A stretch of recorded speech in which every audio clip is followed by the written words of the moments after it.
Next है इसमें समानता और स्वतंत्रता में परस्पर क्या संबंध है। जब हम प्रजातंत्रीय शासन प्रणाली की बात करते हैं तो प्रजातंत्र के मुख्य रूप से 4 आधारभूत स्तंभ हैं, जिसमें पहला है स्वतंत्रता, दूसरा है समानता, तीसरा है बंधुत्व भाईचारा और 4th है न्याय। तो ऐसे में हम देखते हैं कि स्वतंत्रता और समानता ये प्रजातंत्र के मूलभूत आधार हैं। इनके बिना हम प्रजातंत्र की कल्पना भी नहीं कर सकते। और ऐसे में यदि व्यक्ति को जीवन में स्वतंत्रता और समानता के अधिकार ना दिए जाएं, तो व्यक्ति अपने जीवन में बहुपक्षीय विकास नहीं कर सकता। तो ये जो प्रजातंत्र के 2 मूलभूत सिद्धांत हैं, इस पर विचारकों ने अलग अलग विचार दिए हैं। कुछ विचारक कहते हैं कि स्वतंत्रता और समानता ये दोनों परस्पर विरोधी हैं।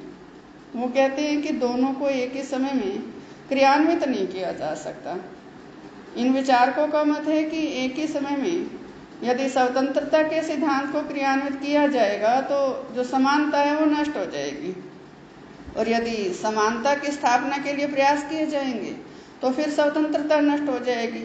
लेकिन कुछ और विचारक हैं जो दूसरे समूह के हैं, वो इस तर्क को स्वीकार नहीं करते। वो कहते हैं कि नहीं, स्वतंत्रता और समानता परस्पर विरोधी नहीं है, बल्कि ये परस्पर सहयोगी हैं। इसमें हम पहले चर्चा करेंगे उन विचारकों के मत की जो ये कहते हैं कि स्वतंत्रता और समानता परस्पर विरोधी हैं। इस विचारधारा के जो प्रमुख समर्थक हैं वो है लॉर्ड एक्टन और डी टॉकविल। ये दोनों ही विद्वान स्वतंत्रता के तो समर्थक थे, लेकिन उनकी दृष्टि में समानता का कोई विशेष महत्व नहीं था। और ऐसे में ये दोनों विद्वान ये मानते हैं कि स्वतंत्रता और समानता दोनों को एक ही समय में लागू नहीं किया जा सकता, ये दोनों परस्पर विरोधी हैं। तो ऐसे में इन विचारकों ने अपने कुछ एक तर्क दिए हैं कि वो ऐसा क्यों मानते हैं। फर्स्ट है इसमें सभी मनुष्य समान नहीं हैं। ये विचारक कहते हैं कि जो असमानता है वो प्रकृति की देन है।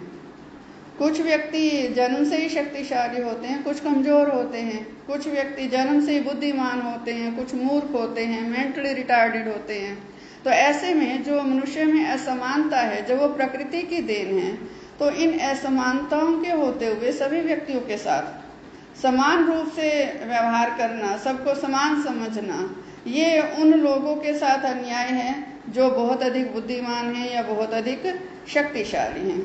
सेकंड इसमें जो तर्क दिया गया है वो ये है कि आर्थिक स्वतंत्रता और समानता परस्पर विरोधी है। जो व्यक्तिवादी सिद्धांत के समर्थक विद्वान हैं वो स्वतंत्रता और समानता को परस्पर विरोधी मानते हैं, क्योंकि व्यक्तिवादी सिद्धांत के अनुसार मनुष्य को आर्थिक क्षेत्र में पूर्ण रूप से स्वतंत्रता प्राप्त होनी चाहिए। माने व्यक्ति अपनी इच्छा अनुसार कोई भी आर्थिक क्षेत्र में कार्य शुरू करे, उससे जो भी लाभ अर्जित होता है उसको अपने पास रखे, राज्य का आर्थिक मामलों में कोई भी हस्तक्षेप ना हो। तो ऐसे में जो खुली प्रतियोगिता होगी, मुक्त प्रतियोगिता होगी, तो उसमें क्या होगा, कुछ व्यक्ति बहुत अधिक अमीर हो जाएंगे और कुछ जो है गरीब रह जाएंगे। तो इससे क्या होगा, जब आर्थिक क्षेत्र में राज्य का हस्तक्षेप नहीं होगा तो आर्थिक असमानता बढ़ेगी, और यदि आर्थिक समानता की स्थापना करने की कोशिश की जाए तो व्यक्ति का जो स्वतंत्र व्यापार करने का अधिकार है वो समाप्त हो जाएगा। तो ये कहते हैं कि आर्थिक समानता और स्वतंत्रता परस्पर विरोधी हैं, एक ही समय में दोनों की स्थापना नहीं की जा सकती। नेक्स्ट है इसमें समान स्वतंत्रता का सिद्धांत अनैतिक है। अब ये विचारक कहते हैं कि सभी व्यक्तियों की जो मूलभूत योग्यताएं हैं वो एक जैसी नहीं होती। तो ऐसे में सबको समान अधिकार देना या सबको समान स्वतंत्रता प्रदान करना अनैतिक भी है और अन्यायपूर्ण भी है। एक बुद्धिमान व्यक्ति को मूर्ख के समान नहीं माना जाना चाहिए। तो ऐसे में ये मानते हैं कि समानता और स्वतंत्रता एक दूसरे के परस्पर विरोधी हैं। नेक्स्ट है इसमें प्रगति में बाधक। ये विचारक कहते हैं कि यदि समाज में योग्य और अयोग्य व्यक्ति को समान दर्जा दे दिया जाएगा तो इससे योग्य और अयोग्य व्यक्ति में अंतर करना ही कठिन हो जाएगा। ऐसे में योग्य व्यक्ति को अपनी योग्यता दिखाने का अवसर ही नहीं मिलेगा। लोकतंत्रीय व्यवस्था में सभी को समान रूप से स्वतंत्रता मिल जाती है, तो उससे क्या होता है, सभी नागरिक समान रूप से शासन कार्यों में भाग लेने का अधिकार प्राप्त कर लेते हैं। और ऐसे में चुनाव के माध्यम से अयोग्य और जो अकुशल व्यक्ति हैं वो आगे आ जाते हैं। गुणवान, प्रतिभाशाली और जो योग्य व्यक्ति हैं वो इस सारी व्यवस्था में कहीं पीछे छूट जाते हैं। और ऐसे में जो गुणी लोग हैं, प्रतिभाशाली लोग हैं, योग्य व्यक्ति हैं, उनकी योग्यता का जो लाभ समाज को मिलना चाहिए वो नहीं मिल पाता। लॉर्ड एक्टन और डी टॉकविल कहते हैं कि समानता स्वतंत्रता को नष्ट करती है। लॉर्ड एक्टन का विचार है कि समानता की इच्छा ने स्वतंत्रता की आशा को व्यर्थ बना दिया है। इसके बारे में वो तर्क देते हैं कि यदि समानता की स्थापना की जाएगी तो इसका सीधा सा अर्थ है स्वतंत्रता अपने आप ही नष्ट हो जाएगी, क्योंकि जब राज्य समानता की स्थापना के लिए किसी कानून का निर्माण करेगा तो वो अनेक तरह की स्वतंत्रताओं पर प्रतिबंध लगा रहा होगा, क्योंकि जहां राज्य का कानून आ जाता है वहां स्वतंत्रता की सीमाएं निश्चित हो जाती हैं। माने उस सीमा से बाहर यदि व्यक्ति कार्य करता है तो फिर वो कानून की दृष्टि में दोषी माना जाएगा। जैसे सरकार समानता के आदर्श को प्राप्त करने के लिए व्यक्तिगत संपत्ति की सीमा निश्चित करती है, तो इसका अर्थ क्या है कि जो संपत्तिशाली लोग हैं उनकी संपत्ति रखने की जो स्वतंत्रता है वो अपने आप ही नष्ट हो रही है।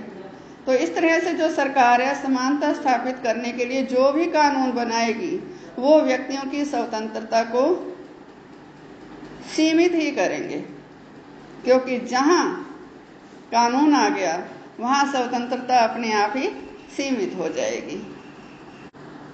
नेक्स्ट है, इसमें स्वतंत्रता समानता को नष्ट करती है।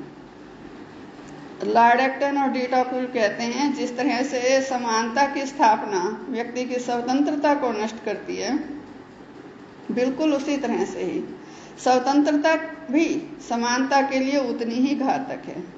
कि जैसे व्यक्तिवादी विचारकों का ये विचार था कि आर्थिक क्षेत्र में राज्य को हस्तक्षेप नहीं करना चाहिए और व्यक्ति को स्वतंत्र छोड़ देना चाहिए। एडम स्मिथ जो हैं वो इस सिद्धांत के मुख्य समर्थक थे। इंग्लैंड में, यूरोप में, कई देशों में व्यक्तिवादियों का जब यह सिद्धांत लागू किया गया तो इसके जो परिणाम थे वो बहुत भयंकर निकले। उत्पादन के जो साधन थे वो कुछ एक व्यक्तियों के हाथ में केंद्रित हो गए और जो मजदूरों का जीवन था वो पूंजीपतियों की दया दृष्टि पर निर्भर हो गया, क्योंकि पूंजीपतियों ने पूंजी के बल पर जो मजदूर थे उनका इतना अधिक शोषण किया कि उनका जो जीवन था वो पशु तुल्य हो गया। तो पूंजीपतियों ने इस स्वतंत्रता का बहुत लाभ उठाया, मजदूरों का बहुत ज्यादा जी भरकर शोषण किया, जिसके कारण क्या हुआ, जो मजदूरों की आर्थिक स्थिति थी वो खराब हो गई। तो इस तरह से स्वतंत्रता ने समाज में जो रहने वाले लोग थे उनमें आर्थिक असमानता पैदा कर दी और समाज जो है वो संपत्तिशाली और संपत्ति विहीन, माने धनवान और निर्धन दो वर्गों में बट गया। एक जिनके पास सब कुछ, एक जिनके पास कुछ भी नहीं। तो इस तरह से आर्थिक क्षेत्र में जो स्वतंत्रता प्रदान की गई उसने आर्थिक क्षेत्र की समानता को पूरी तरह से नष्ट कर दिया। तो डी टॉकविल और लॉर्ड एक्टन यही कहते हैं कि समानता और स्वतंत्रता एक को स्थापित करने की कोशिश की जाएगी तो दूसरी जो है अपने आप ही नष्ट हो जाएगी, इसलिए दोनों परस्पर विरोधी हैं।